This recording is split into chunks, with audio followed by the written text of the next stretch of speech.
Good morning, everyone. This is This Chicks TV. This is the place where you can find tips and tools to help you do business better. We're here to help you run a profitable business that's fun to run and to take the hassle out of your hustle. And today is Friday, so you know we talk tech in English on Friday.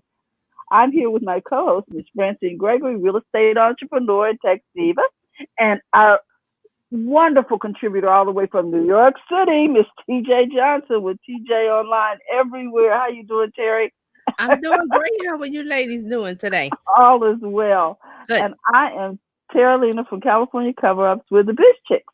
And we're here to talk tech in English. And we always like to start out with today in tech. Well, pardon me, this week in tech. And we'll see if they're up this week. Uh, No, tech history. Yeah, this week in tech history. history. Yeah, so we'll see if they're up this week. And there was something else. I wanted to give a shout out to everybody watching online. Hey guys, and on the replay. So with that, we're gonna get started. Hey friend, what do you have for us this morning? Well, good morning. So I'm gonna dive right in, and yes, we are back. January 1st, 2000, after years of hysteria regarding the Y2K bug, the world's computers began using the date 2000 with no major catastrophes. I remember the Y2K. It was a big deal with the government. Oof. Yes, Yeah. Everything was to gonna shut crash. down. Crash and burn. It was a crazy time.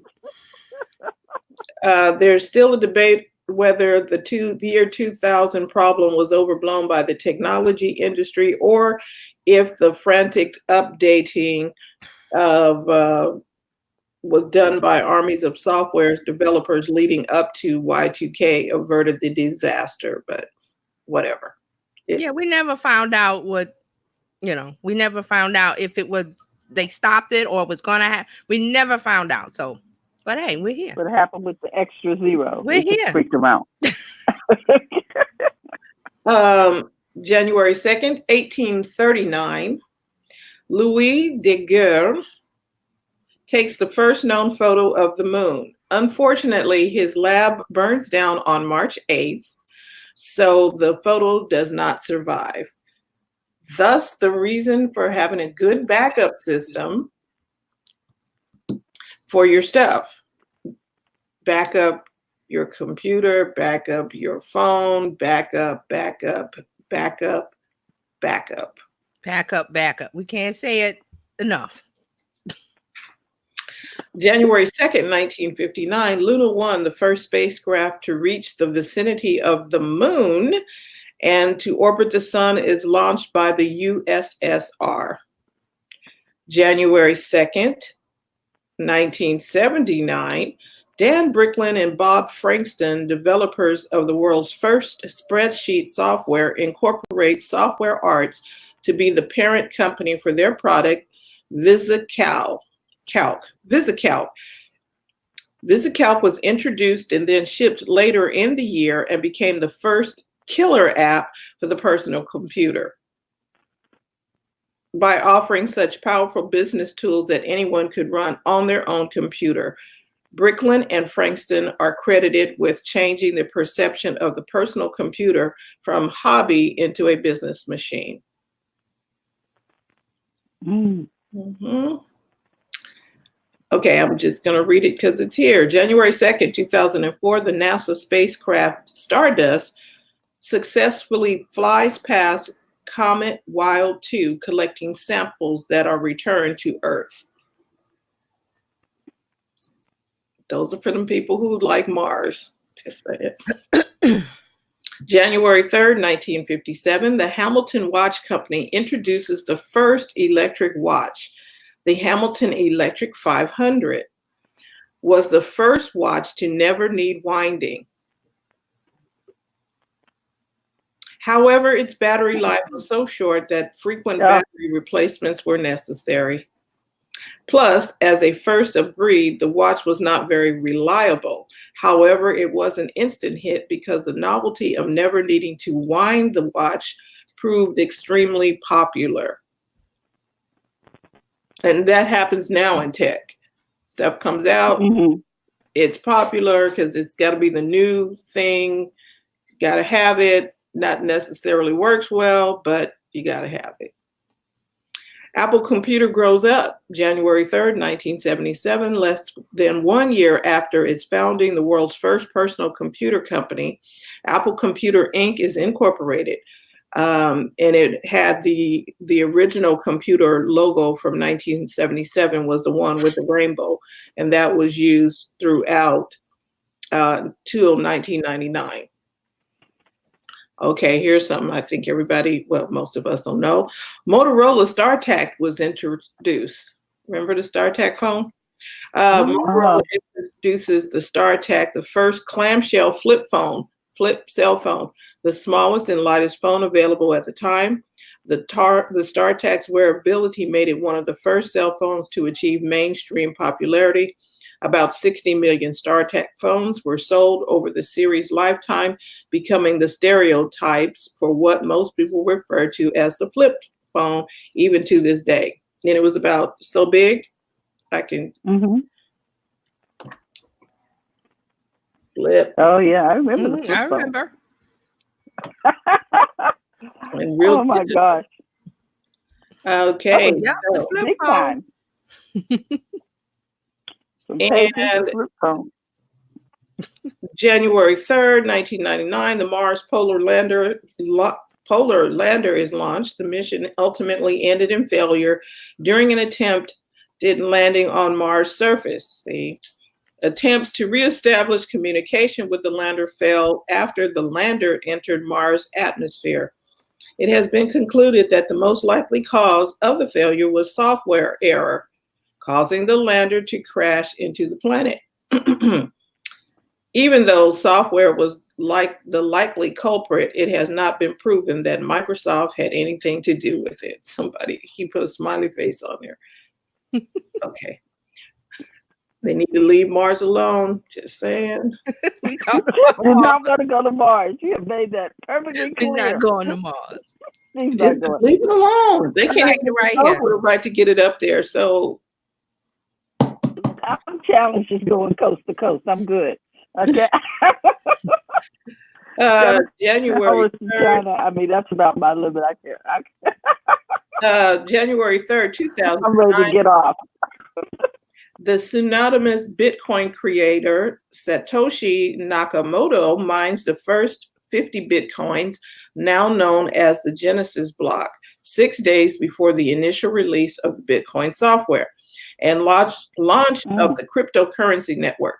Bitcoin has become the de facto digital currency, popular for its decentralized approach because no single entity can control, manipulate, or deactivate the currency, and transactions can be highly private yet remain secure.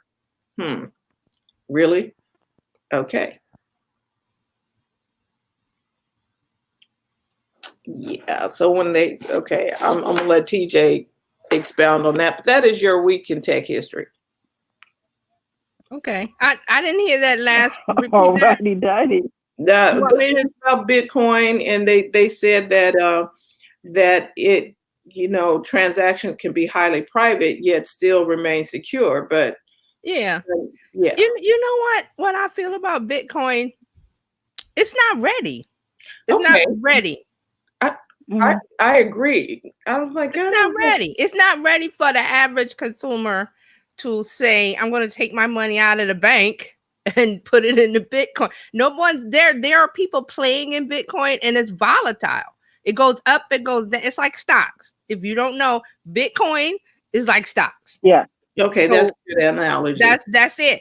So if you're not comfortable with stocks, then you're not going to be comfortable. It's just not ready. It's so Wild West feel to me. And every time somebody talks about Bitcoin and cryptocurrency, yes, that's the wave of the future. I would say at the end of this decade, maybe I would give it 10 years before they figure out how to make it easy for the average person. It's not there yet. And all technology has to get to that point where it is accepted or utilized across all Okay. planes, That's the wrong thing. right? Edit that. You know what I mean? Mhm. It has to get to the point Mhm. Yeah. where we're all Well, okay. it's The person retail ready, consumer ready. consumer Yeah. Not ready, ready. because right now, okay, we have computers. There's PC and Mac, but they're computer ready. They've Look gone through. how long it took from when Steve Jobs and Bill Gates was in their garage making computers from kits and stuff to now. How many years? Mhm. Years. I can't even recall the years that it took from because PCs weren't in people's houses. There were things that were, Mm-mm. they started out these big data servers in big rooms, big gigantic things from floor to ceiling, and now it's shrunk down. This is a computer. This is it. This is a Right. computer. So it took years to get there. So Bitcoin, years. I say the same thing with virtual reality. Everybody keeps saying, "Oh, this is it." They said 5 years ago that was the year of virtual reality. Here we are. Are people doing virtual reality? Well, I'm gonna. No? I got an article about that might blow Okay. your mind. All But right, let's bring it on up. See, I just segue in there. Bring it on up. Go ahead. Tell us about virtual reality. okay, I was over here on USA Today. Let's see the date of this article. December 27th. It says online church ministries use virtual. Virtual reality apps to deliver digital services and virtual baptisms. What? Okay. Wait. You said virtual. I'm just a messenger. Let me finish because this is gonna blow your mind. Okay. I was Let's like, hear it. instead of ceremoniously sitting in a sanctuary on Easter Sunday, like millions of Americans, no plane tickets to Jerusalem required. All you need is an internet connection and a VR headset.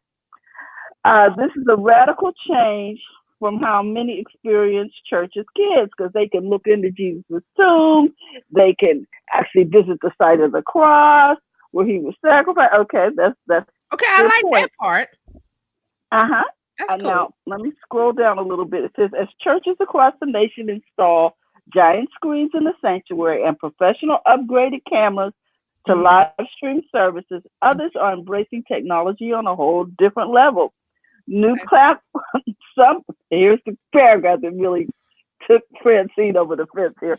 Some perform digital baptisms where avatars are immersed in pools of water, colored water. You're the avatar and you get dunked in water as an avatar? I don't know how it works. I'm reading the article now.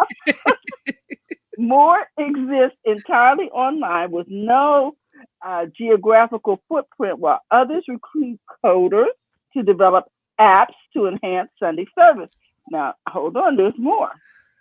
We are leaving the information age and entering the experience age, virtual reality and and augmented reality, which this pastor from the VR church says is the first fully computer-generated religious institution. Okay, hold on. I'm trying to hit the highlights of this. Okay. He has, 1 week church-going avatars attend service on top of a skyscraper that's hovering in the clouds. By the next week, they could be teleported into a grassy field in a Dubai skyline in the background. Roughly 150 people attend this particular virtual church a week. I mean, and I'm going to show you this picture because this is the weirdest thing I have seen. Is it in the? Let me know when I'm. Can you see that? See the little avatar? That looks like my daughter's Wii when she had the Wii, the Nintendo Wii. They had the little thing like that. It did. It does, doesn't it? The Nintendo Wii. He says there are certain conversations that are tough to have. Okay, we're not going to get into that. The digital pastor says the city. Huh? No. I was going to say we got enough to talk about right there. If you don't want to read right here, you know what I'm saying? Okay, that's why I'm just picking out little sentences Okay. here. Surprisingly, millennials are leading the wave. Surprise. Uh, Surprise. surprise, Surprise. surprise. Okay, and then it goes on to talk about online church. Uh-huh. Um, and I think that's enough. I think that's enough of that That's article. enough. I mean, but let me tell you where to find it. You can find Yeah. the article on USA Today, Okay. December the 27th, I believe. Hold on, let me see the Put the date of link. this We'll put article. the link in, Let's guys, pull to Yeah, later. we'll put the link Put in the there, link in. Terry. Copy Yeah. because this is an interesting concept. Well, I what do you think? What do you think being of able it? to put because well, I got my grandson some VR glasses for Christmas, Mm-hmm. and it never occurred to me that he would be able to go to Israel or somewhere else when I'm talking to him Right. about religion. I Right. never thought about this application and the whole thing of baptizing avatars.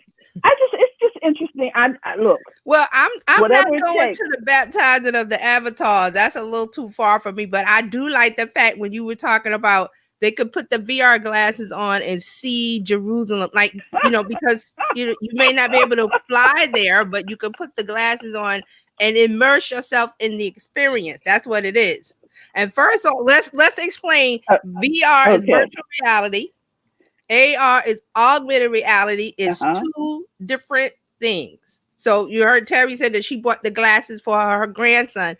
That's virtual reality. You have to put on a device to enter a world. If Yes. you're a Star Trek fan, think about remember the hologram? They used to go, so they never put on glasses. They just went into a deck, the holodeck, and immersed themselves in any experience that they wanted to do.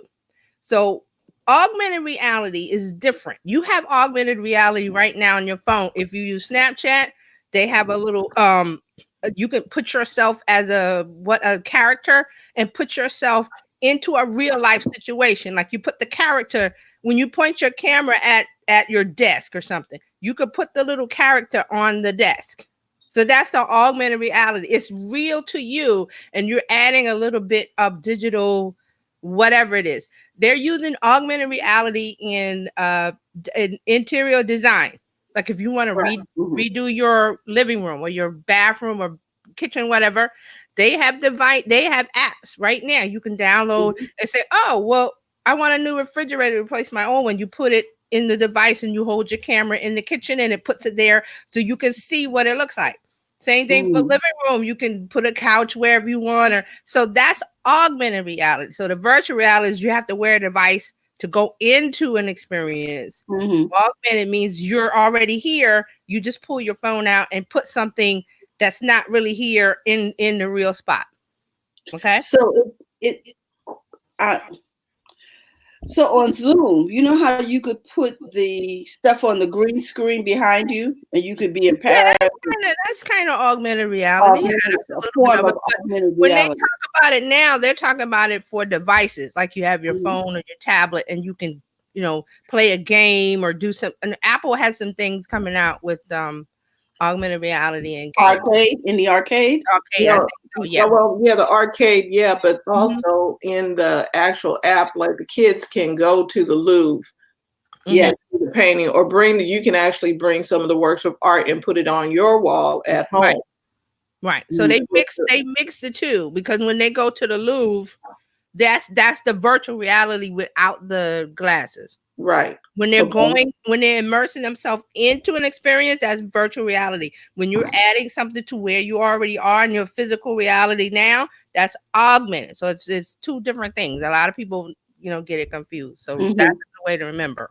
And augmented was what Pokemon. Yes, the Pokemon, the Pokemon thing was augmented because you went around physically the locations and you used your camera. Your camera would place the characters. When you look through the phone, the camera would put the characters on the ground or wherever in the park or wherever you were. Right. Gotcha. That's augmented. Yes, Terry and I had our experience with virtual reality when we took this ride on at Dave and Buster's. On a ride for Jurassic Park. Mm-hmm. So that was virtual reality. That was virtual reality. You put the glasses on. Without the glasses, you can do it without the glasses. Right. We had on the glasses, we had on the earpiece, so you heard it, you felt it. They were moving chairs and dipping you down and stuff. That's so virtual. you had the full the full effect. Right. My son and his family, they have Spider-Man, Mm-hmm. where you jump off the building like Spider-Man and you use your web to and you have on the glasses and stuff, and it feels like you are jumping off the building. Right. So see, you're immersing yourself into the experience, whether you're wearing the glasses or not, because some places have a different setup where you don't have to wear the glasses. And that's a part of it where a lot of people don't like virtual reality, because you have to wear a device which closes off your senses of sight. Right. So that makes a lot of people uncomfortable. Even though you're looking at something, it's still like, okay, I got to put this device that covers my head. So those places that you go to and you sit in a chair and they move and that's virtual reality, but they're doing it with a different system. So you're more comfortable without wearing the device. Right. So once they get the device to where it's not covering your eyes, I think it might take off a little bit more with the consumers. I mean, with my average everyday consumer walking to Best Buy, buy the whatever, and that's what I mean. Not where they could maybe project it on a wall or whatever, or you might be able to buy a device. And when you do, if you're ever able to buy a device and bring it home, that's really where it's going to meet that Star Trek holodeck thing, because all they did was walk on a deck on the show. And then they would say holodeck, whatever. They would tell it what experience they wanted, and they would be in it. Like the scene would change. I think one time, Captain Picard, they wanted to captain like one of those 1700 ships, like the pirate ships, and they were dressed up in all the stuff. All they did was walk on the deck with their regular uniform and say what they wanted. So we're not there yet, but because I can see that happening. I can see them finding a way to project that into some kind of little, almost like a capsule. It's coming. Because if you've seen the movie Ready Player One, everybody lived in the virtual reality, virtual world. They didn't live. What was the name of the movie? Ready Player One, and it was all. Is that on Disney Plus? I don't know. I don't know who made it. I'm thinking if it's on Disney Plus, I was gonna watch it because I haven't seen it. But it's called Ready Player One, and it's all about everybody had an avatar. They didn't look like who they were in real life. You didn't even know who they were in real life.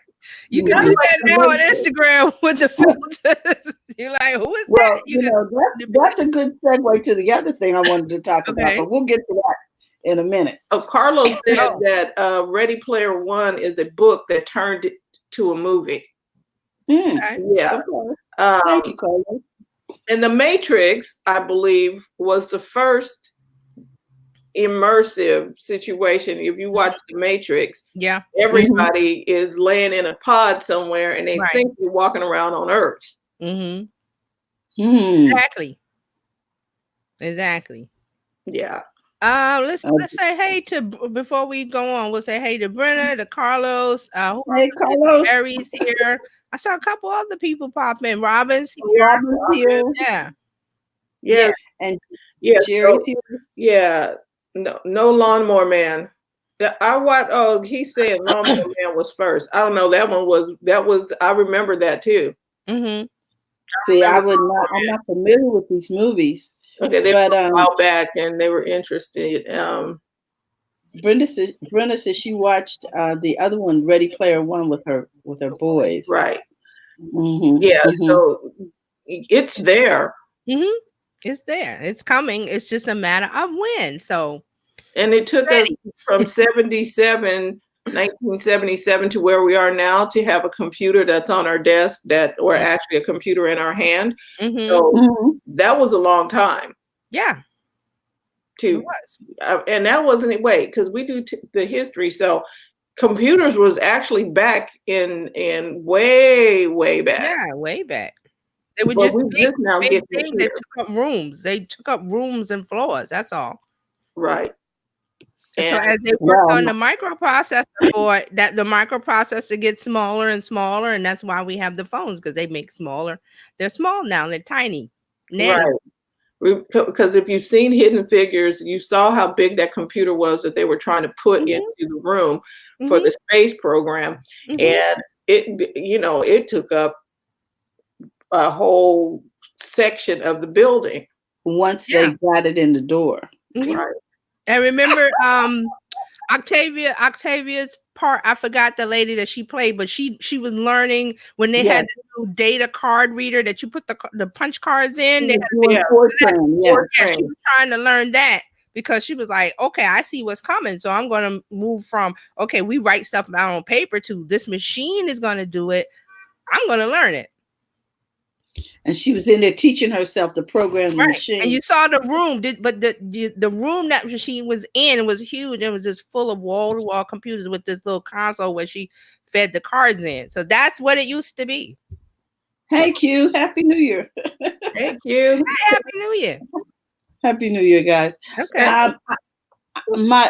The other thing I'm going to share with you, and then I'm going to get out the way.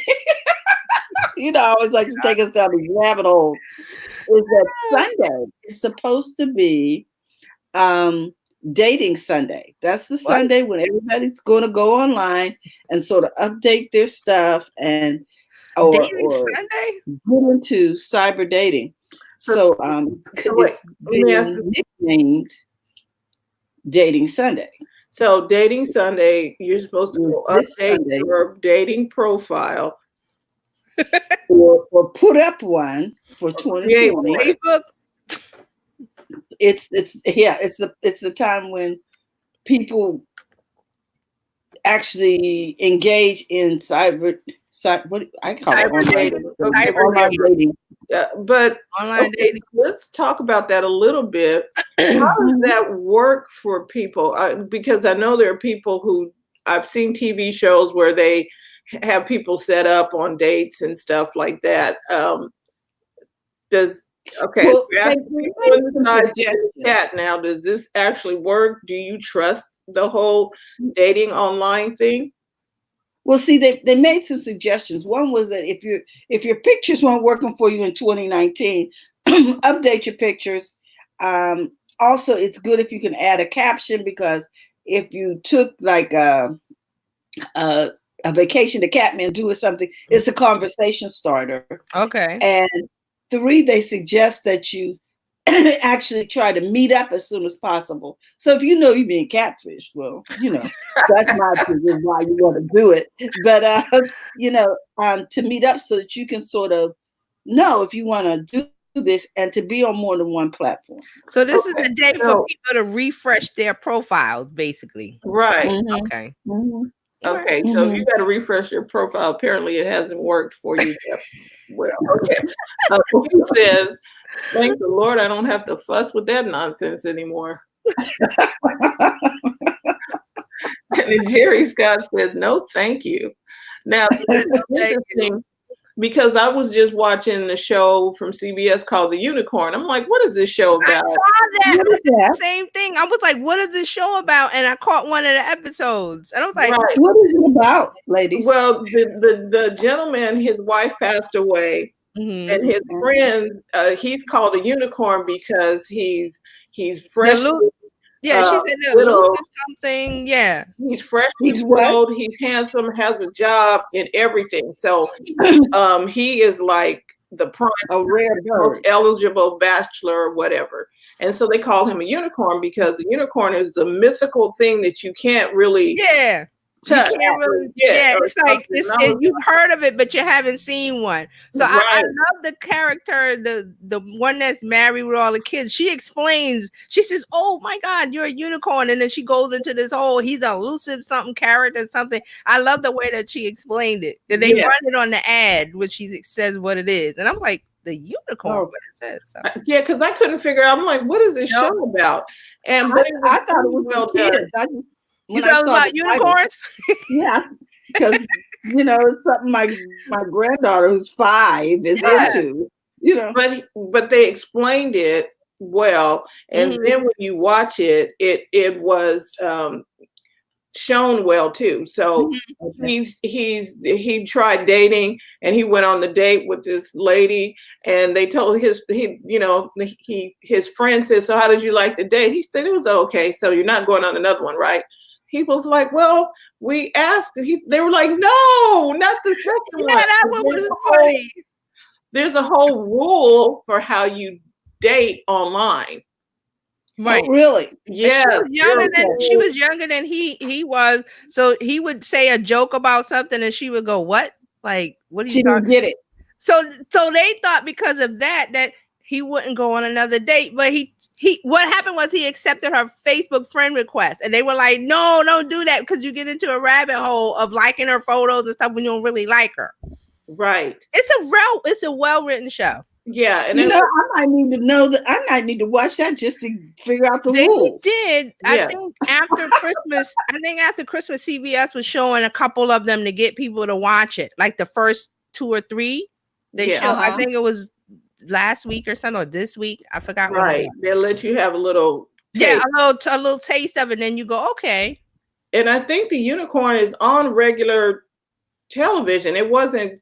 If I could be wrong, but I thought unicorn was on like their regular. Oh, the CBS. No, it's on the regular. It's on. Well, I have to.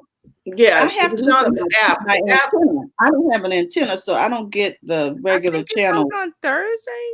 When? Well, I don't know. I don't know. Anyway, it was pretty good because I had to get past the title, and Q said, Yeah, I feel like the title could have been made more appropriate because I didn't watch the show for a long time just because of the title. I thought it was like, kids. Yeah, I just happened to watch it when the TV was on, and I didn't turn it. And I was like, oh, this is that unicorn show. I was like, okay, let me see what it's about. And I was like, oh, it's really about a group of friends trying to support the guy whose wife had died and he got 2 kids and he's got to do it all alone. But it's really funny.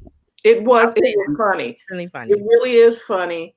And everybody's funny. The little family with the little kids got little quips that are appropriate, not too right. That every little person has a part where they say something. Did you see the one where the little kid wanted to impress the other girl and he was doing silly stuff? He was eating like he ate a whole bag of flaming hot. It wasn't flaming hot Cheetos, but it was something else. They said flaming whatever. Yeah. Right. He ate a whole bag of that and some sour balls or something. I was like, dude, that is not the way to go. He was trying to impress the other girl. She's a little older than him. And he was trying to impress. But it's really cute. It's like a family, there's a family, there's a couple that they're doctors or something, and then there's him with it's cute. It's a cute little show. Okay. It's something you can, it's pleasant. They set up his dating profile for him, and he was like, he's trying to be all, write a whole long I'm like, no, you just do this and push the button. And trying to write a resume. Right, because he's been married forever, so. Right. And so this last thing that I watched was about the dating app. Yeah. And, how do I know and what do I do? We haven't been in the game for 20 years. And what's this all about? So there you have it. And there's one more cute episode where he goes to some kind of bereavement meeting and it's all women, but they pull out the wine and then the lady started pulling out Jack Daniels and he's like, oh, this is my kind of party. And it was a support group. It's really cute. It's really like, you can watch. It's not sweetie, real sweet. It's just cute. Okay. Yeah. So it was a good. I was like, oh, okay, now I can watch that because I put it on my list to watch. Yeah, and some of the stuff that comes on TV, the titles are like, I don't know if I want to see that. Yeah, I saw the previews and I was like, I don't want to see that, but I just happened to leave the TV on. It was just like, okay, they caught something they said and they caught me. I was like, okay, let me see what it's about. So Yeah. Okay. that has to do with online dating, which is why we're talking about it. Right, because does anybody? Okay, Jerry said no, thank you. Q said she's like, I don't have to fuss with that nonsense anymore, and it was really complicated from what I saw, like with the Facebook. Yeah, we talked about that. They want there's some information they that wanted too much information. Yeah, they want too much information. And then there's Tinder. Okay, so there's a lot of stuff out there, and I was like, ooh, bumblebees and bumblebees. I'm like, I don't know, man, because because it used to be where you can go on to what was the other one, eHarmony, and websites. Something for the people that are My Time or something. They over 50, time. yeah. It's still the same thing where you did dating from the newspaper and put an ad in the paper. And listen, it's all a game of put your best foot forward, put your most attractive photo out, say the best things about you, and then when you meet people and y'all make a swipe, they call it swipe. When you swipe left or right, one of those. Then you meet up and then you meet for coffee and talk, or you talk over the phone. You need to be careful because certain sites are for certain types of meetups. If you want one night stands, 2 night stands, a marriage. Because there's so many. So that's confusing. They're associated with certain outcomes. So you may want to do your research before you jump off. Yeah, there's so much stuff. There's the fishing, there's the ghosting, there's the catfishing. I'm like, that's work doing. Because here's the thing: you won't pick up a vibe from somebody until you meet them face to face, in person. Yeah, which is why they say get to it as soon as possible. Yeah, yeah. But the other thing is you need to know: is this a dating site or is this a hookup site? Because they're two. I'm just saying, people. No, you're right. You're right. Sites have different functions and different reputations. You're right.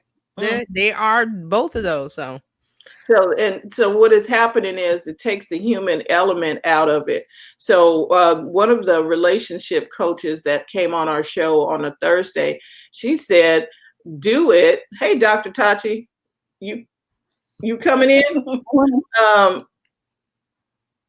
She said that you should have a video conference right off. It makes sense. Because put them on StreamYard. Send them a link. You put your StreamYard up. Send them a link. Hey, y'all need to talk. They'll cut out all that nonsense.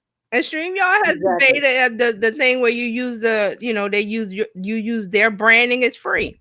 Right. No cost. Cut to the chase. Right. And nobody can see but you and the person. Right. Live. Oh. Jerry says, "Well, you can do this." Leave it to God. That's an option. That works. It is. Oh, hey, Dr. Tachi is in New York. New York. Oh, she's in New York, upstate too. No one up there. I think they should be, but okay. It might. I think it did maybe a day or two because I was looking at it, going, "Ooh." Yeah. So. Anywho, so the whole dating thing probably would be best if you're gonna try, I say. But Facebook dating, they will ask you for a bunch of stuff. I don't remember what it was, but I was like, I just doing it for research and going, why do you need to know that, Facebook? Yeah, I was doing the same thing, Terry. I wanted to see how it worked. And they just kept getting deeper and deeper. They wanted to know, was my dog spaded? I don't know.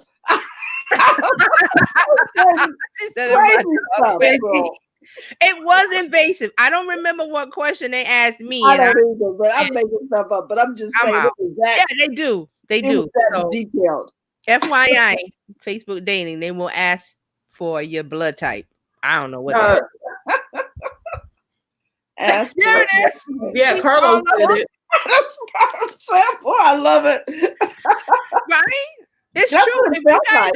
If you guys don't believe us, go to your Facebook right now and not right now. Wait till we're done.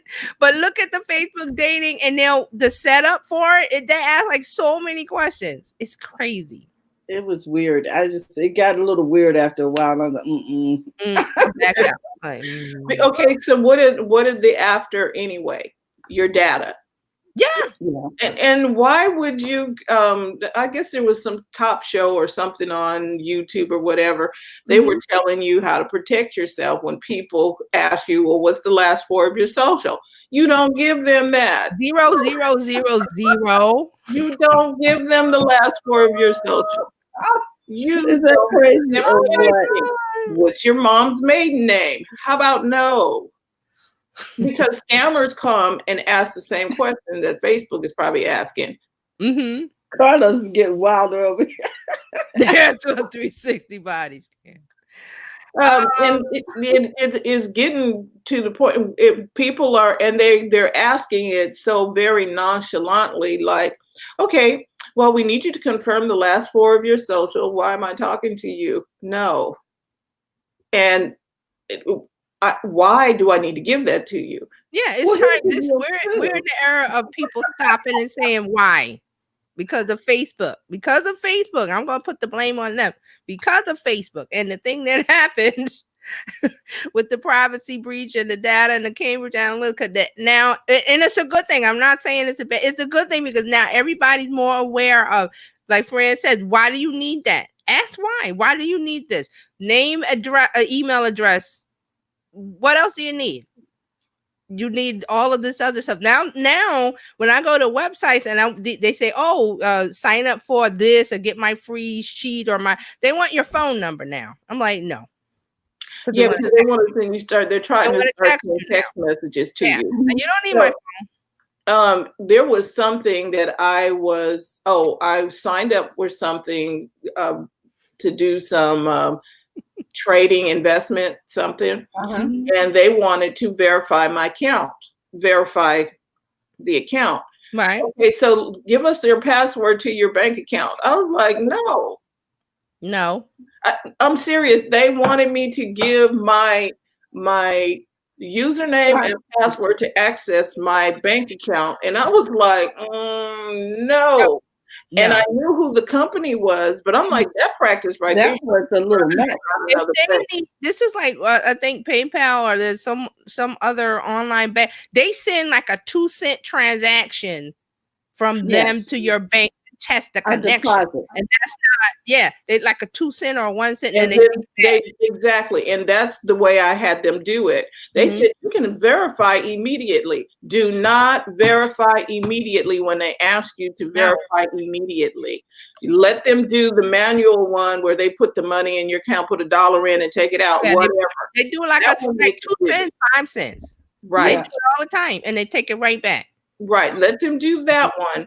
Do not do we can verify you immediately. I was like, I don't need immediate. They literally asked for people.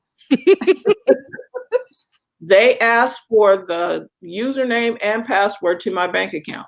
No. For my online banking. No. And see, here's the other thing. When I'm getting ready to get some, what is it called? Cryptocurrency? No. No, no. You bad. Bookkeeping services, right? And so you can send your thing right straight to QuickBooks online. And I'm thinking to myself, I don't know if I want y'all to have my bank account, because they want to hook your bank account to the online QuickBooks so that you can just do all of that. I was like, you know what?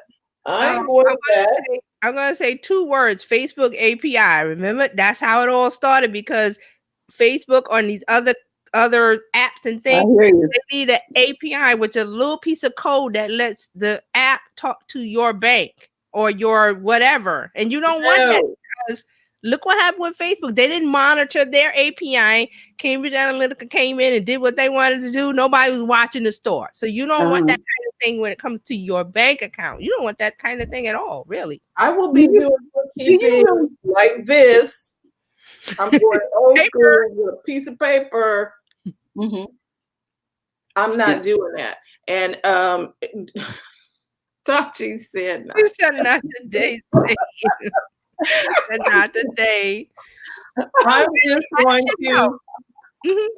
I'm just gonna Oh do my it old gosh. school. Take the receipts in the box. Take them over to the bookkeeper's office.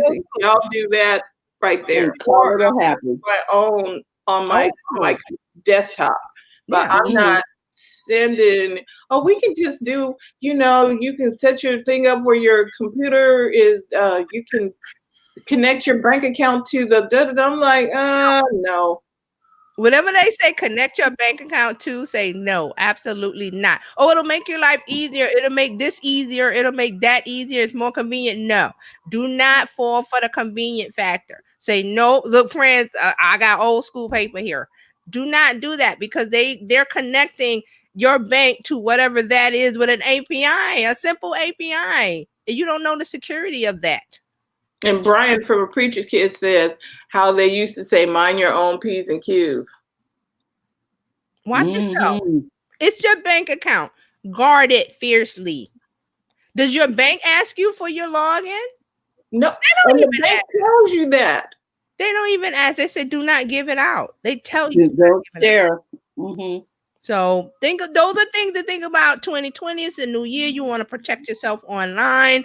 You don't want to be one of these people that are victims and you see them on TV that they, oh, somebody called me and said my grandson was, and I needed to send like 20 gift cards. And no, don't fall for those things. Say, I need proof. And this thing with the API and making everything convenient online, some of that is good and some of that is not.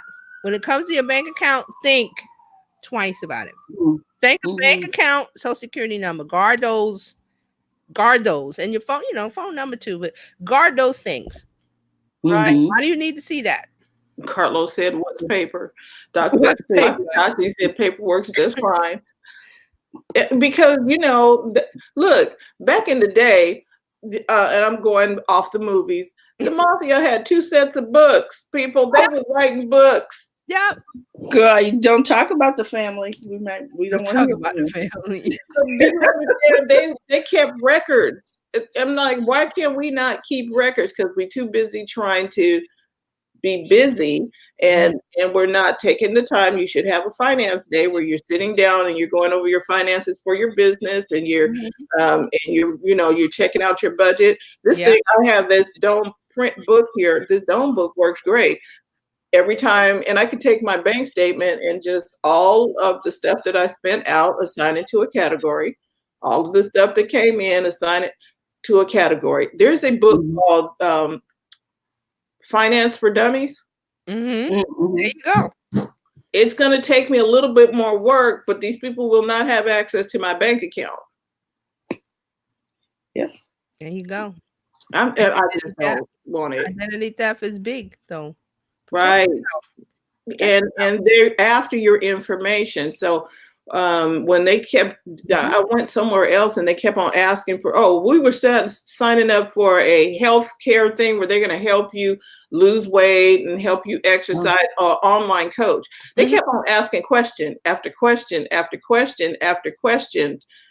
Terry, I don't know if you remember it. We went online and I was like, let me see where this is going to go. Because somebody mentioned the program and they just kept asking. I was like, you know what? I'm done with this.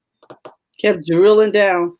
Why they ask? And I think a lot of times people are well, that's the norm. People are framing their questions so that they know what to sell you. For instance, are you diabetic? Have you had any swelling? When was the last time you coughed? Just crazy stuff. So that, you need this. And sort of like those commercials. Are you too happy? Maybe you need to take this. Data is big business, and data is big business, and it's going to be bigger this decade. It's just going to be big, really big. So protect it. So they can get you to say, yes, I scratched my nose, or I coughed, or I blinked yesterday. Then now they can figure out what to. Would give you some feel for that. Yeah, because you're concerned about it. And then there's when you TJ said something about when you're online and they're fishing for your information. We get all these robocalls, and now they're trying to sound more human, and they're waiting for you to say yes to something. And when I answer my phone, I always, good afternoon, this is Francine. They don't know what to do because it's right. There's a pause. and then Correct. Yeah. then it hangs up. And if you call and put me on hold, I'm hanging up. I'm not going to wonder who you are. Nope. You should have said something within the first whatever. And I rarely get a human when that happens, but they are looking for information from you. Yeah, I mean, people, things are happening all over, so you have to be careful. You have to watch out and say, who are you and what are you doing and why do you need that? Protect your data. Yep, protect your data. Like you protect your house, protect your data. And they are, you know, some of them. This company I was talking about is a legitimate company, but I'm like, you're not getting my bank account, right? Because think about what was it, Wells Fargo or whoever that had a breach, and Target had a breach. All of these little the software talks to each other with an API, and most of the time that's what happens, that they get in somehow through a back door, the API, something on the server. So you're given permission. You're going to be one of the victims that say, well, 10 million users, and you're like, that I'm one of the 10. You want to get it, and they don't have enough to pay you. Sorry. Yeah, you don't want to be a part of that. So hey, the convenience factor is nice, but you know what? Let's not go for convenience. Just make up your mind to do the work and not go for the convenience. One extra step. Right. If it puts your data at risk or puts you at risk, don't go for the convenience. Yeah, don't. Like we said, protect your bank, protect your social security number. What else? A couple other things you do not give out, because we said, Fran just said, your bank is not going to ask for your username and password. And you know, a lot of other places that you go, Apple will not ask you for your password try getting into your Apple ID if you lose it. There's a client that we are working with in a friend of ours. Her purse got stolen. We're trying to find out how. I'm helping her try to get her Apple ID back. One, I have to go through a bunch of stuff, and because I'm the what is it called, the trusted device. So it's like, I'm telling you, I can't. You'll have to wait for the recovery period, and then when you get the text saying, okay, you can go in and try to recover now, you have 3 hours with which to get in there and try and get the recovery action started, or you're going to have to start that whole cycle again. I was like, what is this? Apple made it extremely hard. They put a time limit on it, because if they left it open-ended, somebody once everything goes by, or it could be, the hacker or whatever, they're trying to get in, so they need time to run their little things and let it check the door, and they're like, Apple's like, no, you get 3 hours and then we're shutting the door and locking the door. And I'm telling you, everything they are asking, this, who are you? Do you know your Apple ID? No, I forgot the password. Okay. Can we send you an email? Nope, that ain't working. They are not going to allow you just to come in and get on in anybody's Apple ID. Right. So remember your Apple ID password. Please remember that. Please remember that. And stop. Okay, I'm gonna say this because I saw somebody do this. Stop using the same password for everything that you have. Don't do that. Don't do that. Oh, you mean I needed to have a new one for every? Yes. Yeah. So maybe instead of doing the Sunday date thing, you take Sunday to go in and update your passwords on where you are. Take the time to go in there and update your password. It's a new year, so put yourself a reminder to change your password. New year, new password. Right. And different passwords on different platforms. Don't And if you have too many, you know, Apple has the thing where it saves your password, or you use LastPass. LastPass is a good tool. Yep, LastPass is good. And I really like the Apple thing because it'll would you like to use a secure password? Yes. And it puts it on the phone. And all I have to do is go back to the phone to find out what it was. I don't Apple does it for you in the keychain. Yeah. So and the keychain is on all of my devices. All your devices. And if you don't have the Apple, use LastPass. If you don't have Apple, use the LastPass. Is free. Right. Free. Now, if you want to use it on your phone or anything, they charge you a fee, but it's free when you're on the desktop. On the desktop. And then let's see. So Apple, I was reading something where we get our this day in tech history. I wrote an article. He said, if you're looking for privacy and you're an Android user, he said you may not want to use Android. If privacy is a concern for you, you may not want to use an Android phone. Wow. There we go. And we're not going to get into the Apple versus Android. We did that last week, so go back and watch the replay. But if we're talking security, so here's another selling point. It's another selling point on Apple. So you lose that phone if you want to. If you lose any Apple product, you are going to have to go through some stuff to get prove that it's yours, to prove that you own it. They're not. They are very tight with security. I was like, well, look, if they're not unlocking it for the FBI, they're probably not unlocking it for Terry. Right. I'm just saying, Terralina, you're not getting in. You don't have enough letters to get it. No, and they won't open it up for you. And they said, their protocols, because I missed that window, they said you'll have to just go back through again because you missed the window. I was like, wow. Yeah. It took us 3 months. Timer. It took us 3 months for me to find out she was using the wrong Apple ID for the phone that she bought, because she bought the phone, had bought the Apple Care for loss and theft. Right. So she can go back in and file a claim and get another phone. Well, the Apple ID we thought it was the wrong one. She was using.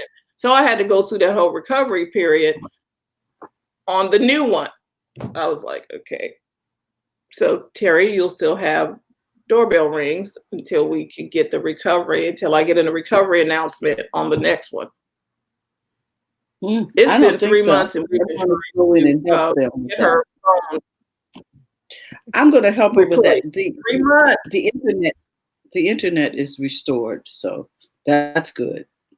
Yesterday I got it. She called and we got it working. Anyway, that's another. That has nothing to do with her phone. So 3 months I've been trying to help her get her new phone, but because we did not have the right Apple ID, it's been 3 months. Wow. And so she got one of these little janky phones and she was like, I can't take this. And I'm not talking about Android. I'm just talking about the phone she has. Not the fact that it's an Android. It was whatever the phone was, one of them free phones. Oh. And she was like, no, I want my phone back. I was like, I know, we got to wait. Wow. Well, TJ, do you have anything for us today? Yes. Now, TikTok is one of those popular apps. Everybody's talking about it. And remember, the government is starting to look at, TikTok is owned by China and blah, blah, blah. They're going to start investigating that. So in the wake of that, the military has banned TikTok for its personnel. So they can't use it on government issued devices. They can use it on their own phone. But if it's a government issued device, they cannot install TikTok on it. And they're saying, so here's the statement: says the guidance directs all Defense Department employees to be wary of applications you download and delete them and uninstall TikTok to circumvent any exposure of personal information. So there's this whole dance between TikTok is owned by a Chinese company in China. They're saying, "Oh no, is this okay? You can trust us," but it's Chinese owned and they operate on a different government. So, but okay, that's the our government being slow to the party. Because the boys are millennials that are in the army. They got TikTok on their phone, but not on their government. Anything that's paid for by the government, they cannot put it on. On their OS device. Okay, so how about this? A government issued phone is not going to be capable of doing TikTok, probably. Well, I don't know. Because they did go with the lowest bidder. Well, so they probably anybody can probably get in that phone. They were working on Blackberries in the government. You know what I mean? We did. So when did we move from because President Obama had a BlackBerry? Okay. At the beginning, we got it an iPhone. But that was him personally. Right. But did the government ever switch over to iPhone or any? No. I think they're the only ones keeping BlackBerry in business. Yeah, but because the lowest bidder. But here's the thing: didn't they just have this transparency report about TikTok? And of course, in the transparency report, it tells how many times different governments requested information from the app. Right. Mm-hmm. We requested. The United States had 85 requests. Mm-hmm. China had none. Mm-hmm. So China's saying, see, we didn't need to I guess you don't need to question your own stuff. Their cybersecurity law it states that all Chinese-owned companies must provide the government with user data when it is requested. So that means the government can request ByteDance. Was it ByteDance? ByteDance is the company that owns TikTok. Yes. They can knock on the door. Hello, we want information on all the U.S. users. Okay. And see, but you can't but Apple ain't giving that up.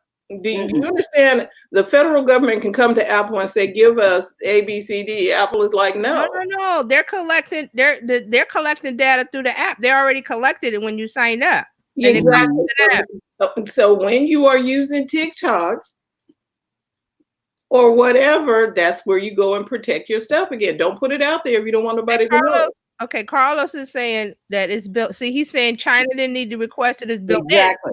It's built in. Right. So if they want it, all they got to do is, press the button. And there's not like over here where we were talking about Apple and the FBI requested stuff from Apple and Apple said no because we're a democracy. So Apple said no. Well, we were yesterday, but anyway, go ahead. Right. Well, there was something I read years ago, something about what was it with?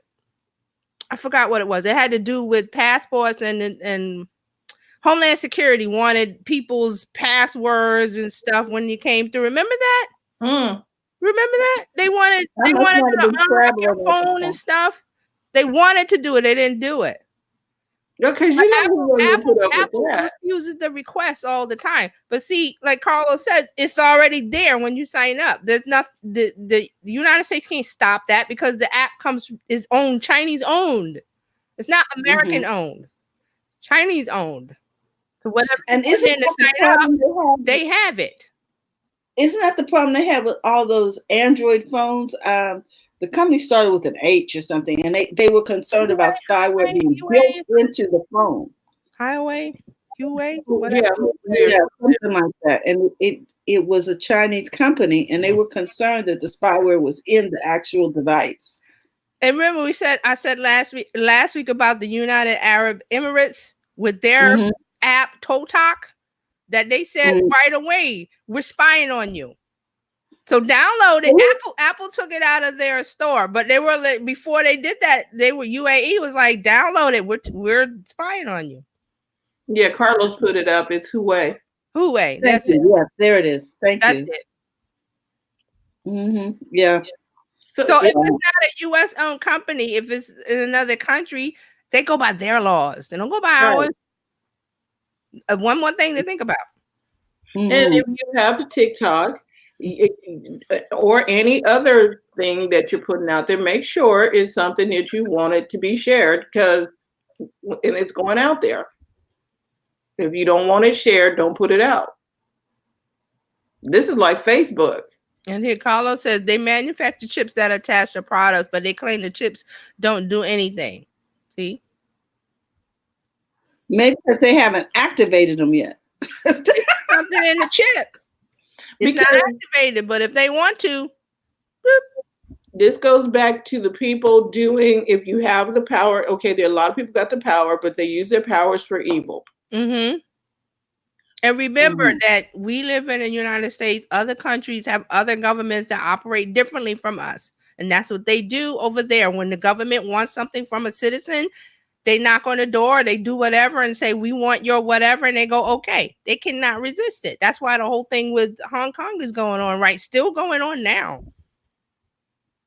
The protest. So that is really it's something to think about. TikTok is it's a hot app. The kids are using it. It's fun and everything. But think about, you put your name in what do you put in? Your name, address, and phone number. China has access to that. Now I'm going to ask you about Quibi. It's supposed to be some kind of streaming service where they're going to be putting up what they call quick bites of stuff. Are you familiar with that? No. Quibi. It's Quizzy. And so maybe that's where they're going with this, so that it can compete with something like TikTok. Let me see if I can spell it. Okay, so we had Vine. Quick, yes, TikTok is we did. Vine or Bite or whatever it is now. Yeah, TikTok is the Vine 2.0. Right. And we had Bite, and Twitter decided to let it go. They regret letting Vine go. Quibi. That's what it is. Quibi. Okay, that might be. And I think that they have some letters in front of it now. WF it Quibi or something. But they're going to be a streaming service, and they've got a number of. Oh, I see. It's launched by Jeffrey Katzenberg. Is that it? Yes, they're going to have a number of celebrities on there. It says it's launching April 6th. Yes, That's it. April 6th. So it's going to be a short form mobile video platform. What's that sound like? Vine. Sounds like Vine. Sounds like Vine and a competition to TikTok. And so then wasn't Facebook doing trying to get their they're testing theirs. They're testing their app in Brazil. It's called Reels. Reels as Reels. Haven't they had that for a while? What? Why does that sound familiar? Reels. No, I've talked about it before. It's not here. They're testing it in Brazil. Okay. So this Quibi, they're saying, is targeted at younger viewers with premium content delivered in quick bites for viewing on the go. Kevin Hart and some other people are going to be on there. So they're saying Walt Disney is invested, NBC Universal, Sony Pictures, Warner Media, Liberty Global, Viacom, CBS, and Alibaba Group is all invested. So it's, founded by Jeffrey Katzenberg. He's the founder of DreamWorks, right? DreamWorks. Yep. You can see you later, Brenda. Oh, she's leaving? Okay. Yeah, she's got to go. So it's got legs. Let's see what happens. It's got support, that's for sure. Yeah. He founded DreamWorks Animation, DreamWorks Studio. So it's not by someone who doesn't know video, someone who doesn't know Hollywood and entertainment. So let's see. And if he's got the celebrities behind it. Exactly. And it's a streaming service. Yes, it's gonna cost about $8 or something for no ads, and $5 if you want to tolerate ads or something. It's supposed to launch April 6th. Okay. Is that how you pronounce it, Quibi? I think so. It looks like it. It looks like Quibi. Quibi. It's supposed to be quick bites. So Oh, I see. Quick, QUI quick BI bites. Yeah. Okay, they're going to offer it apparently on T-Mobile. Oh, okay. Giving it a pool of roughly 83.1 million possible subscribers right off the bat. I don't know what they said that according to this article, Quibi has already sold $100 million worth of commercial time to advertisers. Oh, okay. So it's already corporations are betting on success. I'm still trying to figure out what it does. Well, I'm going to get on the list. It says be in the know, be the first to know. So I'm putting one of my email addresses in. Not the one that I use all the time. The little aliases that you have. I got different, you use this email I want to see what this is about. So I'll put this email in. Okay. And I'm going to get on the list and see what it's all about. I'm interested. Okay, there we go. Oh, there's Quibi.com. Quick Bites, a tech and entertainment startup in Hollywood. Oh, this is the definition. Quick Bites brief, a tech and entertainment startup in Hollywood. Okay, well, I didn't want to take us down that rabbit hole, but I thought maybe you guys knew. No, this is good. No, what, this is good. What this was going to be about. Yeah, I know it's part of the whole streaming service thing, and I thought Dr. Tachi would be in here, could help me. Because she's all. Yeah, so Meg Whitman is the lady that was over. She's HP, right? Right now she might be HP. She was over eBay. Yeah, she was. Oh, okay. I'm thinking somebody else. What does Whitman have to do with this? What does Whitman? What does Whitman have? Oh, she is. Mm-hmm. So what they're saying here is that it's going to have shows comprised of episodes shorter than 10 minutes a piece. Mm-hmm. Yeah, which is about our HP. She's from HP. Which is about our attention span. Yeah, she was the CEO at HP. Okay. So they're saying the service will start at $5 per month for a package with ads and 1 to 2 ad breaks per episode. That could be as short as 6 seconds. Okay, so this is not you putting your stuff like we're streaming. It's like Disney Plus. I mean, entertainment. And 10 minutes. Disney Plus. 10-minute segments. 10-minute episodes. 10 minutes, not 30 minutes.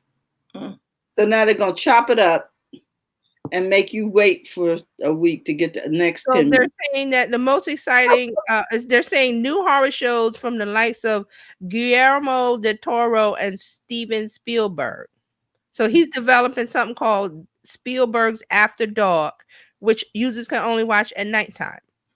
So they also have unscripted programming with Idris Elba, Jennifer Lopez, and Chrissy Teigen. She's going to have something called Chrissy Court, like Judge Judy. Other big names are Peter Farrelly, Anton Fuqua, Anna Kendrick, and Trevor Noah.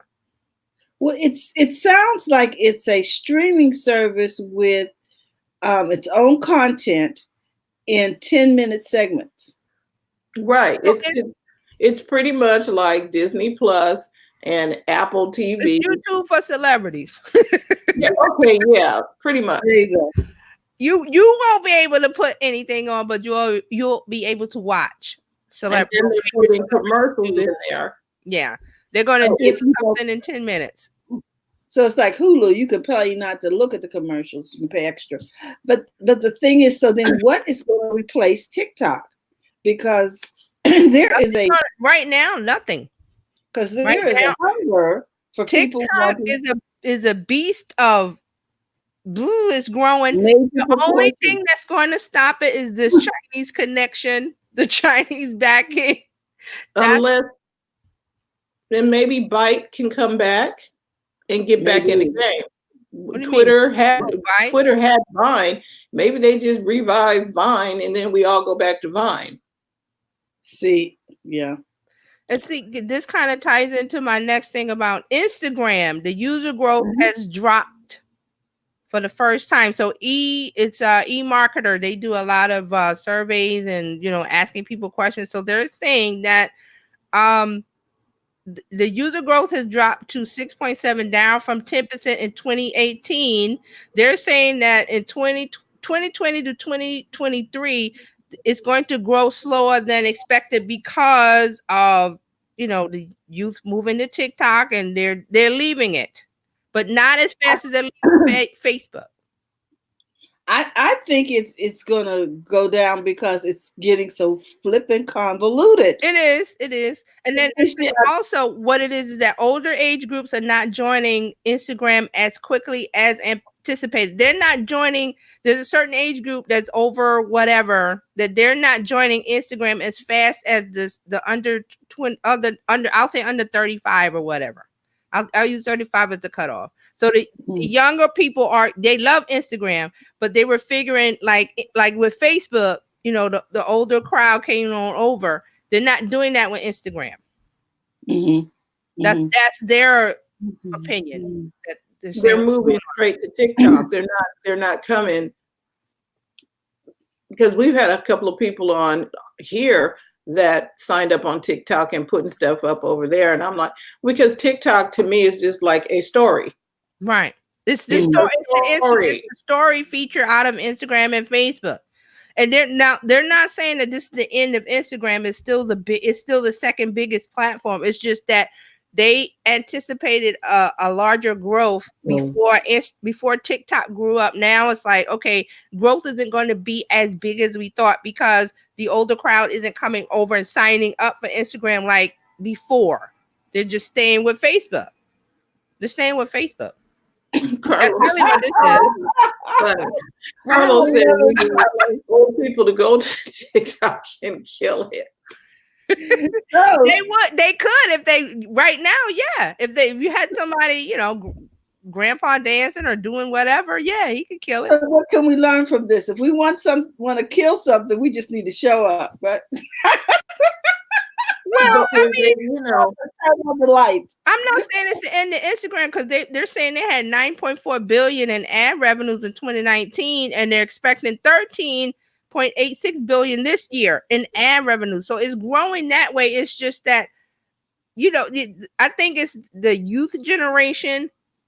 When they see, it's like, oh, there's a squirrel, and they run over and do it. So I think that's with TikTok that they're running over, and so their numbers aren't growing. And then they're saying, well, the older, mature audiences aren't coming over to Instagram as much. They're coming over not as much as they did before with Facebook. I think Facebook was college. Remember, you had to have a .edu to sign up, and it was all college kids in the beginning. I think it would be nice if they had something that was the original Instagram, where you can take your photos and put them up there, and everybody can enjoy your photo. Right. That's what Instagram was. That's what it was. That's what it was in the beginning. You put up a photo and people liked it. And then now it's gone. And like I said, it gets so convoluted, and a confused mind will not make a decision. There's a lot of stuff going on. Carlos says we need an app just to make ads.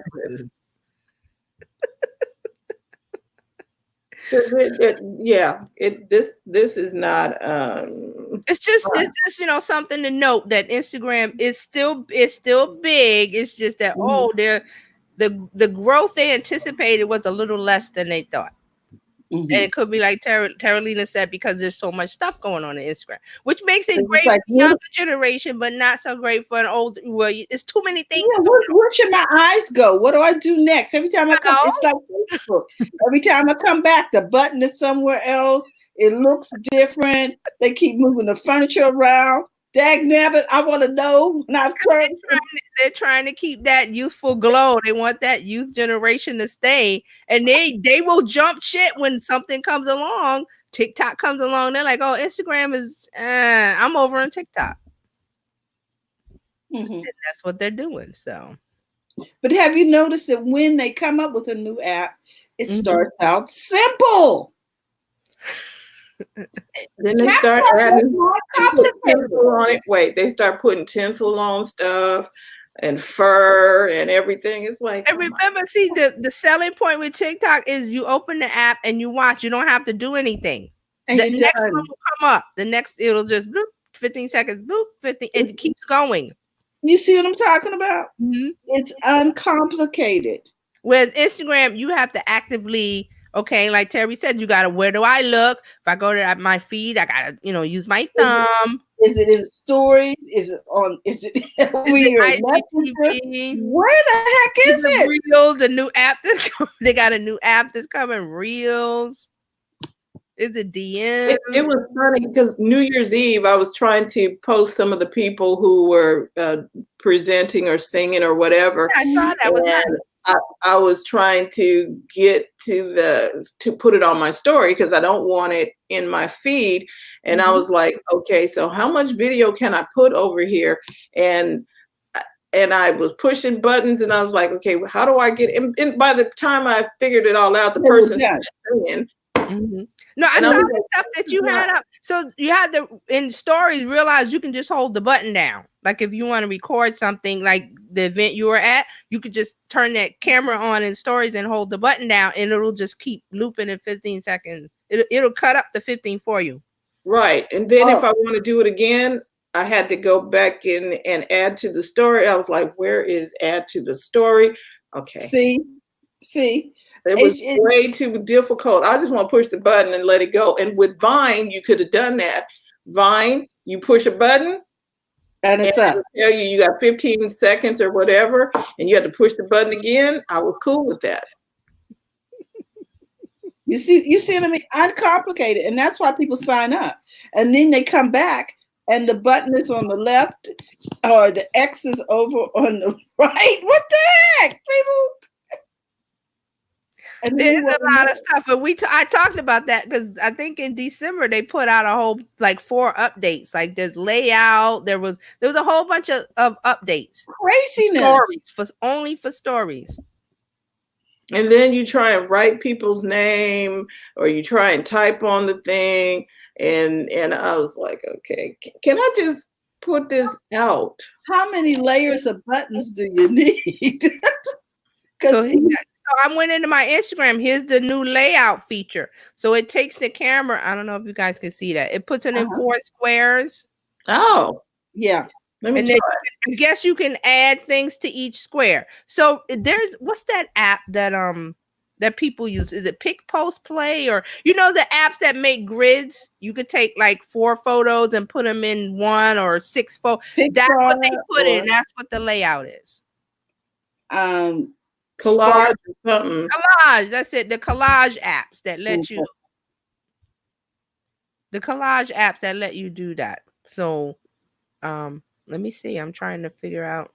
So you don't have to go out. So you can do a 4 square, a 2 square, 1 on the top, 1 on the bottom.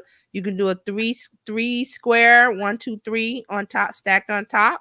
You can do 2 side by side. You can do 6 squares. And you could do 3, 1 big one on the top and 2 small squares on the bottom. Okay, so do they?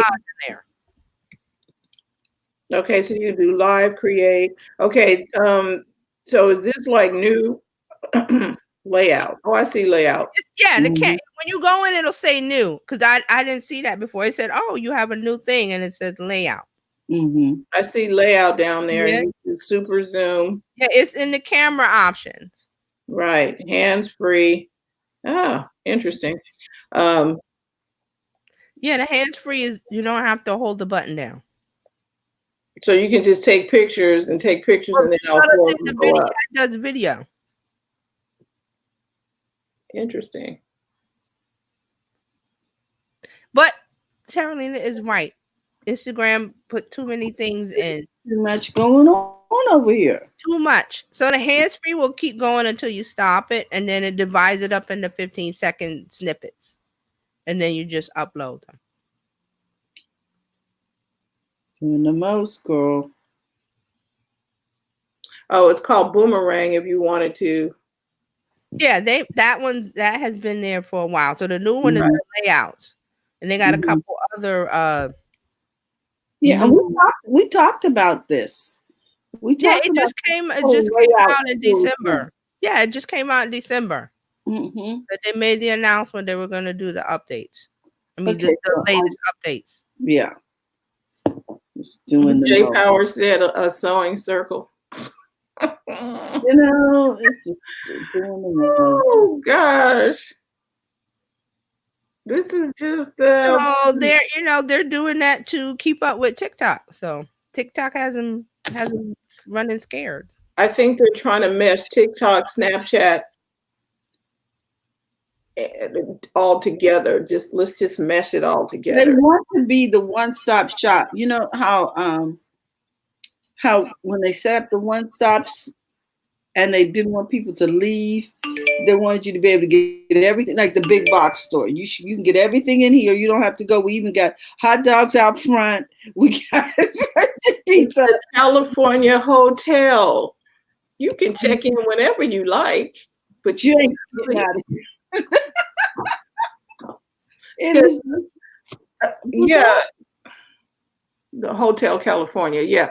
You can come in and they want to keep you in the space. And I'm they like, want to keep you in. Once we got you in, all right, Hotel California, you're not leaving. they have You're not leaving. Nope. And Snapchat, they moving stuff and they want me to they won't let me change my profile picture. They want me to use the Bitmoji. I refuse. Girl, just saying. There's a ton of stuff. Yeah, so that's what I have. Those are the two things I have: TikTok and Instagram. Well, this was good. We have been on here for a minute, ladies. We gotta let the people go. Yeah. Well, we thank everybody for tuning in. It's a good conversation. The recap, we talked mainly about security. Protect yourself, protect your data, and back up your stuff. Oh, yeah. Sometimes, do a backup of your data from 2019, archive it or whatever you're going to do, and make sure you're backing up your stuff. Just one quick thing about backing up. I don't know if I mentioned it. There's a company called Backblaze, I think it is. It used to be $5 a month. It would back up your computer. Now it's $6, but still it's a good deal. If you're concerned about backing up the files and things on your computer. Right. This is good. Yep. So we do have First Monday coming up on Monday. If you're in Sacramento, come on out at Seasons 52. It's going to be good. We got Aaron Sum is going to talk to us about, vision for 2020. Vision for a really awesome 2020. And then on the 20th, the Women Like Me conference is going on. Come. You need to, get with women who get you to help you get it together. So that is at 6:00 this coming Monday at Seasons 52 Restaurant at the Arbitrary Mall in Sacramento, California. Right. So thank you all for tuning in. Dr. Tachi all the way from upstate New York, Carlos from Florida to New York. Jay, Nora from LA area, and everybody who tuned in. Dr. Tachi, she must keep a coat. She must keep a coat up here because she doesn't need that coat in Florida. Not in Florida. Keep that coat up here. Oh my goodness. I guess. Okay, guys, we love you. Thank you. Is there anything else you guys want to share before we go? We'll see you on Monday. Happy. We just want to remind you, don't forget to go to the front of your own line. We love you, and we'll see you Monday for coffee, tea, thoughts, and conversations. Bye-bye. Bye.